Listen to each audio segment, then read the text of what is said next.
എനിക്കൊരു ക്ലയൻറ്റ് വിളിച്ചിട്ട് പറഞ്ഞു, വീട്ടിലെ വാട്ടർ ടാങ്ക് ഫുള്ളാക്കി വെച്ച് കഴിഞ്ഞാൽ വൈകുന്നേരം ഫുള്ളാക്കി വെച്ച് കഴിഞ്ഞാൽ രാവിലെ ആകുമ്പോഴേക്ക് വെള്ളം ഒഴിഞ്ഞു പോകുക, രാവിലെ ടാപ്പ് തുറന്ന് നോക്കുന്ന സമയത്ത് വെള്ളം ഉണ്ടാകുന്നില്ല, അതുപോലെ ഇലക്ട്രിസിറ്റി ഇല്ലാത്ത സമയങ്ങളിലൊക്കെ വലിയൊരു ബുദ്ധിമുട്ടാകുന്നുണ്ട്.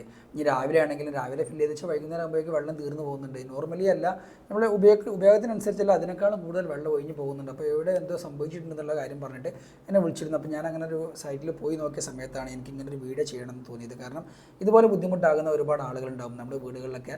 ഇങ്ങനെ ബുദ്ധിമുട്ടാകുന്ന സമയങ്ങളിൽ പ്രാഥമികമായിട്ട് നമുക്ക് തന്നെ ചെക്ക് ചെയ്ത് നോക്കാൻ പറ്റിയ ഒന്ന് രണ്ട് കാര്യങ്ങളുണ്ട്. ഒരു പ്ലംബറെ വിളിക്കുന്നതിന് മുമ്പ് തന്നെ ഇത് എന്തുകൊണ്ടാണ് ഇങ്ങനെ വന്നത് എന്ന് അറിയാൻ പറ്റിയ ഒന്ന് രണ്ട് കാര്യങ്ങളുണ്ട്. അപ്പോൾ ആ ഒരു കാര്യങ്ങൾ ഞാനൊരു വീഡിയോയിലൂടെ കാണിക്കുന്നുണ്ട്.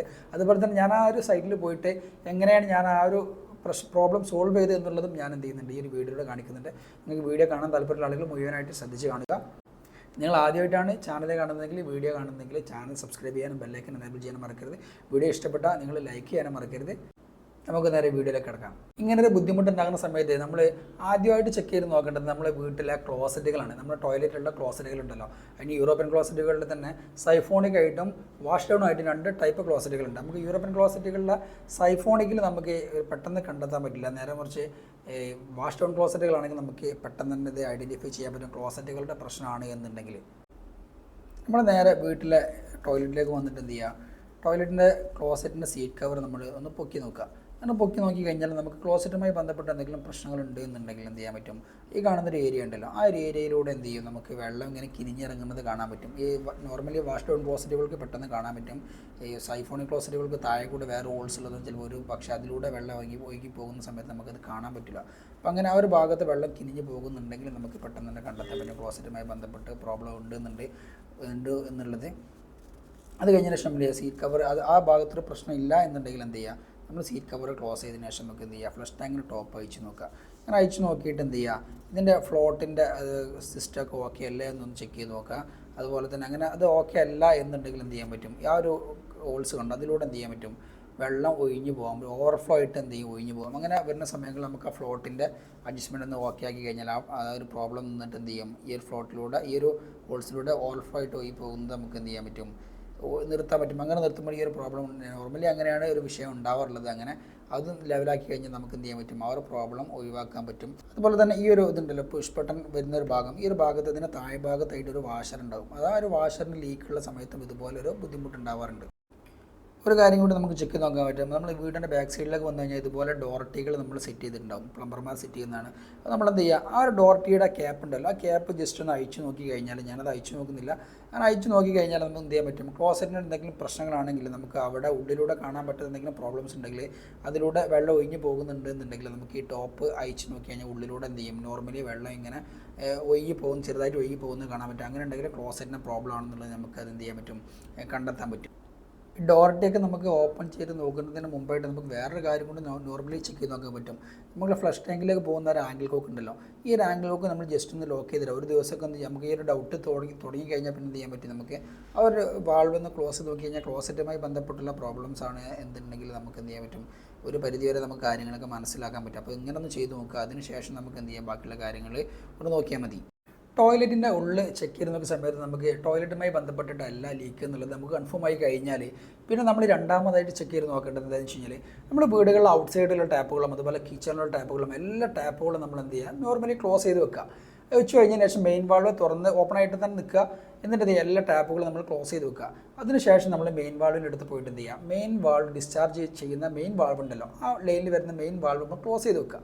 അങ്ങനെ ക്ലോസ് ചെയ്ത് വെച്ചതിന് ശേഷം ഒരു 10-15 മിനിറ്റ് കഴിഞ്ഞതിന് ശേഷം എന്ത് ചെയ്യുക, നമ്മൾ മെയിൻ ലൈനിൻ്റെ അടുത്തേക്ക് തന്നെ റിട്ടേൺ വരിക.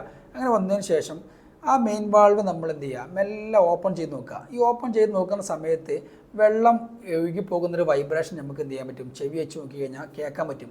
അങ്ങനെ ഉണ്ടാകുന്ന സമയത്ത് എന്ത് ചെയ്യും, നമുക്ക് മനസ്സിലാക്കാൻ പറ്റും ലൈനിൽ എവിടെയോ പ്രശ്നം ഉണ്ടെന്നുള്ളത്. അതായത് നോർമലി പ്രശ്നം ഉണ്ടെങ്കിൽ മാത്രമേ ഇങ്ങനെ വരുള്ളൂ കേട്ടോ.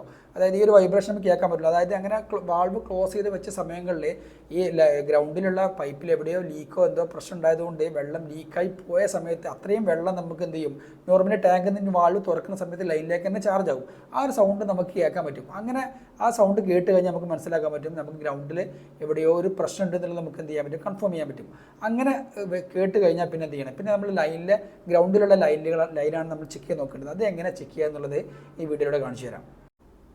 വീടിൻ്റെ ബാക്ക് സൈഡിലോട്ട് വന്നു കഴിഞ്ഞാൽ നമുക്ക് ആ കാണുന്നതാണ് ടാങ്കിൻ്റെ ലൈൻ ഇറങ്ങുന്നത്. ഇതിലൂടെ ഇങ്ങനെ വന്നിട്ട് അങ്ങോട്ട് പൈപ്പ് ലൈൻ പോകുന്നുണ്ട്. അപ്പോൾ നമ്മൾ ആദ്യം തന്നെ എന്ത് ചെയ്തു, ഈ ഭാഗത്തൊക്കെ ജസ്റ്റ് ഒന്ന് കളിച്ച് നോക്കി പൈപ്പ് ലൈനൊക്കെ ഒന്ന് കണ്ടെത്തി വെച്ച് കഴിഞ്ഞു. പിന്നെ ആ ഒരു ഭാഗത്തുനിന്ന് പൈപ്പ് ലൈൻ ഇറങ്ങുന്ന ഭാഗത്തുനിന്ന് അവിടെ നിന്ന് ഇങ്ങനെ വന്നിട്ട് ഈ ഒരു ഭാഗത്തെത്തി. പിന്നെ ഈ ഭാഗത്ത് എന്ത് ചെയ്യും, നേരെ ഇങ്ങനെ പോയിട്ട് ഈ ഒരു ഭാഗത്തിലൂടെ ഈ ടൈലിട്ട ഭാഗത്തിൻ്റെ താഴെ കൂടെയൊക്കെയാണ് പൈപ്പ് ലൈൻ പോകുന്നത്. ഇവിടെയൊക്കെ കളിച്ചു നോക്കാൻ വലിയ ബുദ്ധിമുട്ടാണ്. പിന്നെ ഇത് കഴിഞ്ഞ് വന്നിട്ട് ഈ ഭാഗത്തൊരു കോർണറുണ്ട്, അതുപോലെ തന്നെ അവിടെ ഒരു കോർണറുണ്ട്. ഈ ഭാഗത്ത് നിന്ന് ഫ്രണ്ടിലോട്ട് ഒരു പൈപ്പ് ലൈൻ പോകുന്നുണ്ട്. ആ ഒരു ഭാഗത്തായിട്ട് ഒരു പൈപ്പ് ലൈൻ നിൽക്കുന്നുണ്ട്. അവിടേക്ക് ഈ ഭാഗത്തൂടെയാണ് പൈപ്പ് ലൈൻ പോയിട്ടുള്ളത്. ഞാൻ എന്ത് ചെയ്തു, ആദ്യം ഈ ഒരു ഭാഗത്ത് ഇവിടെ നിന്ന് അങ്ങോട്ട് പോകുന്ന ഭാഗം ആദ്യം ചെക്ക് ചെയ്യാന്നുള്ള നിലക്ക് എന്ത് ചെയ്തു, കട്ട് ചെയ്ത് നോക്കിയിട്ട് ആ ഒരു എൽബോൻ്റെ ഭാഗത്ത് കട്ട് ചെയ്ത് എൻഡ് ഗ്യാപ്പ് ഇട്ടിട്ട് ക്ലോസ് ചെയ്തു. പിന്നെ വീണ്ടും വാൾവ് ഓപ്പൺ ആക്കി, പഴയ പോലെ തന്നെ വാൾവ് ഓപ്പൺ ആക്കി ടാപ്പുകളെല്ലാം ക്ലോസ് ചെയ്ത്, ബാക്കിയുള്ള ടാപ്പ് ഉണ്ടല്ലോ അത് ഫ്രണ്ടിലൊരു ടാപ്പ് വരുന്നുണ്ട്. ആ ഒരു ടാപ്പിൻ്റെ ഭാഗം, ആ ടാപ്പ് ഓൾറെഡി പിന്നെ അതിലേക്ക് വെള്ളമില്ലല്ലോ. അപ്പോൾ ആ സമയത്ത് ബാക്കിയുള്ള ടാപ്പുകളെല്ലാം നമ്മൾ ക്ലോസ് ചെയ്തിട്ട് എന്ത് ചെയ്തു, ആ ഭാഗം ഇത് എൻഡ് ഗ്യാപ്പ് ഇട്ട് അടച്ച് വെച്ചതിന് ശേഷം വീണ്ടും നമ്മൾ എന്ത് ചെയ്തു, വാൾവ് അതുപോലെ ഓപ്പൺ ആക്കി വെച്ചു. പിന്നെ എന്ത് ചെയ്തു, വാൾവ് ക്ലോസ് ചെയ്തു. അങ്ങനെ ഒരു 10 മിനിറ്റ് കഴിഞ്ഞതിന് ശേഷം വീണ്ടും ഞാൻ എന്ത് ചെയ്തു, വാൾവ് ഓപ്പൺ ആക്കി നോക്കി ചെവി വെച്ച് നോക്കിയ സമയത്ത് നമുക്ക് എന്ത് ചെയ്യില്ല, വെള്ളം ഇറങ്ങുന്ന സൗണ്ട് നമുക്ക് കേൾക്കാൻ പറ്റും. അങ്ങനെ ലീക്ക് ഉണ്ടെങ്കിൽ അങ്ങനെ ഓപ്പൺ ആക്കി നോക്കിയ സമയങ്ങളിൽ നമുക്ക് എന്ത് ചെയ്യാൻ പറ്റില്ല, ആ വെള്ളം ഒഴിഞ്ഞ് പോകുന്ന സൗണ്ട് നമുക്ക് കേൾക്കാൻ പറ്റില്ല. അപ്പം നമുക്ക് മനസ്സിലായി എന്ത് ചെയ്ത്, ആ ഒരു കോർണറിൽ നിന്ന് ആ സിറ്റ് ഔട്ടിൻ്റെ ആ ഭാഗം വരെ പോകുന്ന ലൈനിൽ എവിടെയോ ആണ് പ്രശ്നം എന്നുള്ളത് നമുക്ക് എന്ത് ചെയ്യാൻ പറ്റി, പെട്ടെന്ന് തന്നെ കണ്ടെത്താൻ പറ്റും. അപ്പോൾ ഇനി ആ ഒരു ഭാഗത്ത് മാത്രം നമുക്ക് ചെക്ക് നോക്കിയാൽ നമുക്ക് എന്ത് ചെയ്യാൻ പറ്റും, ആ ഒരു പ്രോബ്ലം സോൾവ് ചെയ്യാൻ പറ്റും. ഈ കാണുന്ന എൽബോ മുതൽ ആ കാണുന്ന സിറ്റ് ഔട്ടിൻ്റെ ഏരിയ വരെയുള്ള ഭാഗത്താണ് പ്രശ്നം എന്നുള്ളത് നമുക്ക് ഐഡൻറ്റിഫൈ ചെയ്യാൻ പറ്റി, അവിടെയാണെന്നുള്ളത് നമുക്ക് കൺഫേം ആയി. ഇനി എന്ത് ചെയ്യേണ്ടത്, നമുക്ക് വീട് കംപ്ലീറ്റ് ആയിട്ട് മണ്ണെടുത്ത് നോക്കേണ്ട ഒരു ആവശ്യം നമുക്ക് വരുന്നില്ല. ഈ കാണുന്ന ഏരിയൻ്റെ പ്രോബ്ലം നമുക്ക് മനസ്സിലാക്കാൻ വേണ്ടിയിട്ട് ഇവിടെ എൻഡ് ഗ്യാപ്പ് ഇട്ടതിന് ശേഷം നമ്മൾ പഴയ പോലെ തന്നെ വാൾവ് ക്ലോസ് ചെയ്തതിന് ശേഷം ഓപ്പൺ ആക്കി നോക്കുന്ന സമയത്ത് നമുക്ക് ഈ ഒരു ഏരിയയിലുള്ള പ്രോബ്ലം ആണെങ്കിൽ നമുക്ക് മനസ്സിലാക്കാൻ പറ്റും. അതുപോലെ തന്നെ അപ്പുറത്തുള്ള ഏരിയ ആണെങ്കിൽ നമുക്ക് എന്ത് ചെയ്യാൻ പറ്റും, അവിടെ ക്ലോസ് ചെയ്തതിന് ശേഷം എന്ത് ചെയ്യാൻ പറ്റും, ഇവിടുത്തെ പ്രോബ്ലം നമുക്ക് മനസ്സിലാക്കാൻ പറ്റും. അപ്പോൾ ഈ ഒരു ഏരിയ കംപ്ലീറ്റ് ആയിട്ട് ട്രെഞ്ച് എടുത്ത് നോക്കാതെ തന്നെ ഈ ഒരു ഏരിയയിലുള്ള പ്രശ്നങ്ങൾ നമുക്ക് കണ്ടെത്താൻ പറ്റും. നമുക്കിപ്പോൾ നിലവിലുള്ളത് ഈ ഒരു ഏരിയ മുതൽ സിറ്റ് ഔട്ടിൻ്റെ ആ ഏരിയ വരെയാണ് പ്രശ്നം. നമുക്ക് ഈ ഒരു ഭാഗത്ത് നമുക്കൊരു വാഷ് ബേസിൻ്റെ ലൈൻ വരുന്നുണ്ട്. ആ ഒരു ഏരിയ കൂടി നമുക്ക് എന്ത് ചെയ്യാൻ പറ്റും, ചെക്ക് ചെയ്ത് നോക്കാനുണ്ട്. കട്ട് ചെയ്തിട്ട് നമുക്ക് എൻഡ് ചെയ്യാൻ ചെക്ക് ചെയ്ത് നോക്കണം. ഇവിടെ നിന്ന് മുതൽ അവിടെ ടാപ്പിൽ കാണുന്ന ആ ഒരു ഏരിയ വരെ നമ്മൾ ചെക്ക് ചെയ്ത് നോക്കാനുണ്ട്. അപ്പം നമ്മൾ എന്ത് ചെയ്തു, ഇവിടെ ചെക്ക് ചെയ്ത് നോക്കിയ സമയത്ത് മനസ്സിലായി ഇവിടെ മുതൽ ആ ഒരു ടാപ്പ് നിൽക്കുന്ന ഏരിയയിലാണ് പ്രോബ്ലം എന്നുള്ളത് മനസ്സിലാക്കി. ടാപ്പിൻ്റെ ഭാഗത്ത് നമ്മൾ ജസ്റ്റ് ഒന്നൊരു ട്രെഞ്ച് എടുത്ത് നോക്കിയ സമയത്താണ് നമുക്ക് കാണാൻ പറ്റിയത്, ആ കാണുന്ന എൽബോ ഒട്ടിക്കാൻ വിട്ടുപോയിട്ടുണ്ട്. അതിൻ്റെ ഒരു സൈഡ് ഒട്ടിച്ചതിന് ശേഷം മറ്റേ ഭാഗം ഒട്ടിക്കാതെ നോർമലി പൈപ്പ് കൊടുത്തതാണ്. അങ്ങനെയാണ് ഈ ഒരു പ്രോബ്ലം ഇവിടെ ഉണ്ടാകാനുള്ളൊരു കാരണം. ഈ ഒരു സൈഡിലെ പ്രോബ്ലം നമ്മൾ സോൾവ് ചെയ്ത് കൊടുത്തു. കഴിഞ്ഞ സമയത്താണ് നമ്മളോട് ക്ലയൻറ്റ് പറഞ്ഞത്, ഈ ഒരു പ്ലംബർമാർ പ്ലംബിങ് ചെയ്തത് നമുക്ക് ആ ഒരു വാഷ് ബേസിൻ്റെ ഒരു പോയിന്റ് കാണുന്ന ഭാഗമുണ്ടല്ലോ സ്റ്റെപ്പിൻ്റെ, അതുവരെ നോർമലി ചെയ്തിട്ടുണ്ടായിരുന്നുള്ളൂ. പിന്നെ ബാക്കിയുള്ള ഭാഗം നമുക്ക് ക്ലയൻറ്റ് തന്നെ പ്ലംബിങ് ചെയ്ത് സെറ്റ് ചെയ്താണ്. ആ സമയത്താണ് ആ ഒരു എൽബോ ഒട്ടിക്കാൻ മറന്നു പോയി. അങ്ങനെയാണ് ഈ ഒരു ലീക്ക് ഉണ്ടാവാനുള്ള കാരണം. അപ്പോൾ ഇതിലൂടെ നിങ്ങൾ കാര്യം ശ്രദ്ധിക്കുക, പ്ലംബിങ്ങിൻ്റെ വർക്ക് പ്ലംബർമാരെ കൊണ്ട് മാത്രം ചെയ്യിപ്പിക്കുക എന്നുള്ളതാണ് അതിൻ്റെ നല്ലൊരു രീതി. പിന്നെ അത്രയും നിങ്ങൾക്ക് കോൺഫിഡൻറ്റ് ഉണ്ടെങ്കിൽ നിങ്ങൾക്ക് ചെയ്യാവുന്നതാണ്. അപ്പോൾ ഏറ്റവും നല്ലത് പ്ലംബർമാർ ഉപയോഗിച്ചിട്ട് തന്നെ എന്ത് ചെയ്യുക, പ്ലംബിങ്ങിൻ്റെ വർക്ക് ചെയ്യിപ്പിക്കുക എന്നുള്ളതാണ്. അപ്പോൾ ഇതുപോലുള്ള വിഷയങ്ങൾ ഉണ്ടായി കഴിഞ്ഞാൽ നമുക്ക് ഇതുപോലെ ചെക്ക് ചെയ്ത് നോക്കി കഴിഞ്ഞാൽ ഈ പ്രശ്നങ്ങളൊക്കെ നമുക്ക് കണ്ടെത്താൻ പറ്റുന്നതാണ് ഈ ഒരു വീഡിയോയിലൂടെ നിങ്ങളിലേക്ക് എത്തിച്ചത്. നിങ്ങൾ വീഡിയോ ഇഷ്ടപ്പെടുന്നെങ്കിൽ ലൈക്ക് ചെയ്യാനും നിങ്ങളുടെ അഭിപ്രായങ്ങളും നിർദ്ദേശങ്ങളും കമൻറ്റ് ചെയ്യാനും മറക്കരുത്. മറ്റൊരു വീഡിയോയിൽ കാണും വരെ ഗുഡ് ബൈ.